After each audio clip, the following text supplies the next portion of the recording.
Here on the beat with new information about how a seemingly minor jaywalking stop turned into this, a warning. The video is disturbing.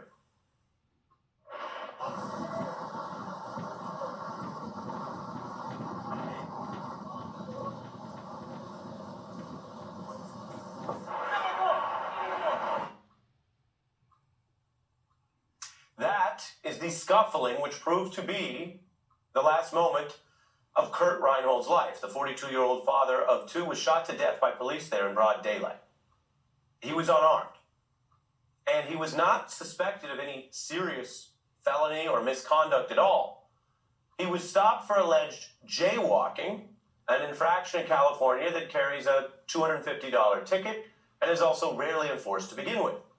Now, to understand this incident and why so many of these incidents in American policing prove controversial, it also helps to see what led up to that scuffle, which is our special report tonight, building on our coverage of this case. Tonight, we can actually show you more of precisely that lead up, because the Orange County Sheriff's Department has just released more video. Only after pressure, we should note, from the public, from recent protests, from press coverage, and a lawsuit. And now this video evidence sheds more light on the officer's mentality going into the stop. We can hear the officers on dash cam video and other video before they even make contact with Reinhold, and they argue over whether to approach him at all. So now on this tape, newly available, I want you to listen as one officer appears to verbally push back against the other, more aggressive officer, saying the situation, before they even made the stop, the situation is, quote, controlled and doesn't merit stopping Reinhold.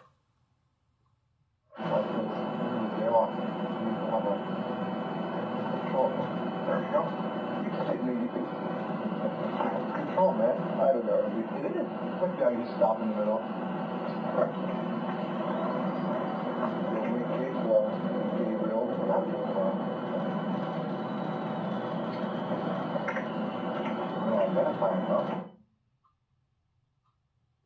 So before there was any stop, before what we showed you just earlier, before any scuffle, you have one officer already concerned this may not be a worthwhile or valid stop.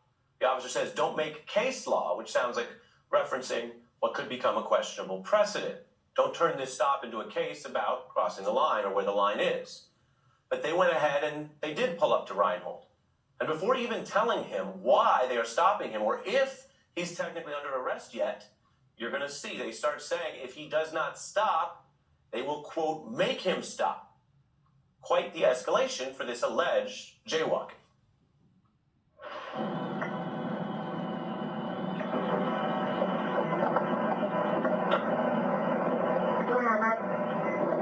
How you doing? How you doing?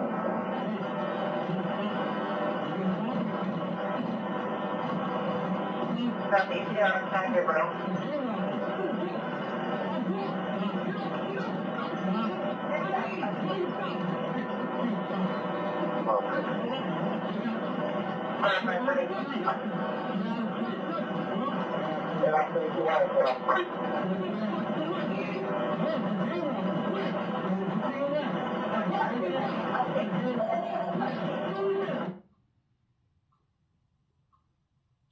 You can hear, even with this off-camera partial audio, how quickly this whole thing escalated by the choice of the officers. Already, it doesn't look like a stop that's making the neighborhood much safer. It looks like a stop that's escalating a situation with an unarmed person minding his own business, who then is asking, where did he even jaywalk? And then a concerned witness took cell phone video, which shows more of this from another angle. Where you at, jaywalk? Stop touching! Stop touching! Stop touching! I mean, why you stop? Stop touching! Stop touching! Stop touching, bro! What is your problem? Why you touching me? Why you touching him? Why you touching him? For what? Who are you? As they argue, and the video continues, there appears to be an effort by Reinhold to just get away. Then the officers tackle him, which includes the one officer who initially cautioned against the stop, saying things are under control. As it escalates, moments later, an officer says Reinhold has his gun, and they kill him with 2 shots.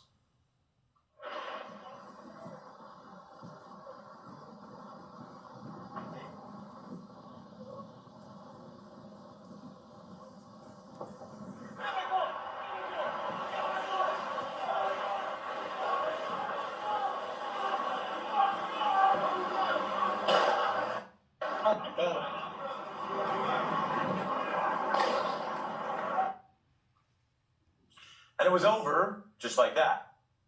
Now we have more information about how it ever got to that point. How an officer twice insisted, remember, this was a controlled situation that didn't merit the police getting involved. Control. There we go. Control, man. It's controlled, man. And it was until it wasn't. These officers killed Reinhold in September. What's new now is the evidence, the video. As part of our reporting, you should know the police also released this photo, which they argue shows Reinhold trying to get the officer's gun. The longer video presents a lot of evidence that shows the stop was so dubious, though, even one officer was objecting to it before it began. Reinhold's family argues the video also shows the escalation and confrontation was driven by the police. Indeed, under the law, whatever you think of this policing, if a suspect chooses to flee a jaywalking stop, it is illegal for police to use deadly force to stop them from fleeing. They need more of a justification than that.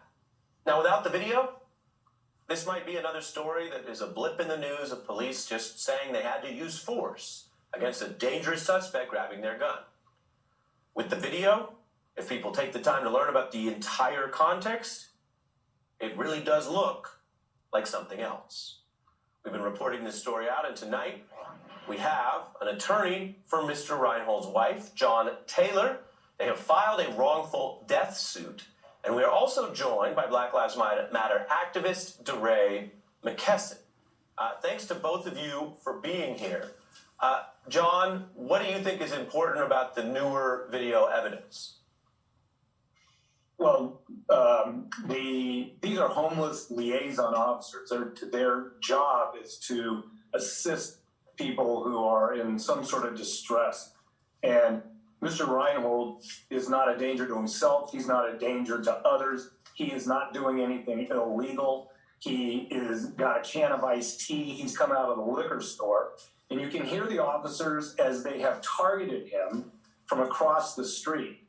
And it is an absolute racially motivated stop. There is nothing that he has done that is a reasonable suspicion of a crime that gives them any basis to even stop him. And they discuss that. And the one officer, when he's saying it's controlled, he's talking about that Reinhold is crossing in the controlled intersection. He's not jaywalking. He's not between or in the middle of the block.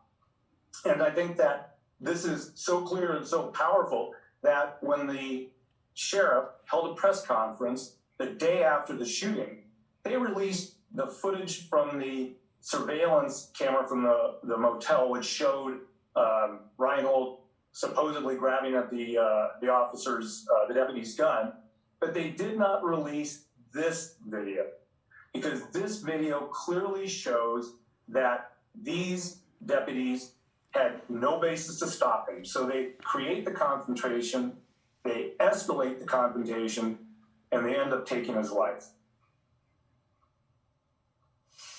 DeRay? Yeah, you know, we see so many things that play in this video. The first is we see the limitations of body cameras. People thought that body cameras, people thought that footage, people thought that the police knowing that they are being recorded is going to be the thing that changes their behavior. And it actually just doesn't, right? That, it doesn't happen. We look at 2020, the police actually killed more people in 2020 than every year but 2018, and it's just increasing. And you think about California. California is one of the 21 states that has an officer bill of rights. And imagine if you had a job where you knew you weren't going to get fired, and you knew it was almost impossible to get charged with a crime or convicted. That's police. So these are sheriffs, the sheriff's deputy's office. It's we are living in the Wild Wild West of policing that the media coverage of last year made people think that something was getting better. But all the data we look at says the exact opposite. In this case, is also a reminder that the vast majority of encounters that lead to police killings are not even cases where there is suspected violence happening in the first place. The police would like you to believe that violence is happening and therefore they had to be violent. Like that's sort of the narrative. But most of the cases look something like this, where somebody's minding their own business, the police create the confrontation that leads to something else. And it's only when people demand some sort of footage or anything that we know anything happened. And yet, these officers, I think, are back on duty. You know, they're not even, what happened? You know, they're back on duty. That's wild. Yeah, John, some people see some of these interactions and say, well, why wasn't the individual more compliant? Why did they push back at all? What do you see as what is in or missing in the police operational conduct? Because as I pointed out in our report, they don't begin by even identifying whether the person's under arrest or not. If you're not under arrest, and in America, you may walk wherever you choose because you're not under arrest. If you are under arrest, the police rules are that has to be identified, and then you proceed from there. What did you think about the way they initiated that aspect even before it got to force? Well, that's the problem, is that they have a disagreement between each other, where one's saying he's jaywalking, or there it is, and the other officer says, no, it's not, and then they have this debate, don't make case law, Gabriel, where he's saying, this is a Mickey Mouse thing that we're going to do to even stop and talk to this guy. And so, unless the person consents to stop and talk, you don't have to stop. The police stop there and want to talk to you. If you've done nothing and there's no reasonable suspicion that a crime's been committed, you can walk away. And if just run this whole tape again and make the person white, and this stop doesn't happen and the shooting doesn't happen. Correct. And the invitation to stop really isn't that inviting.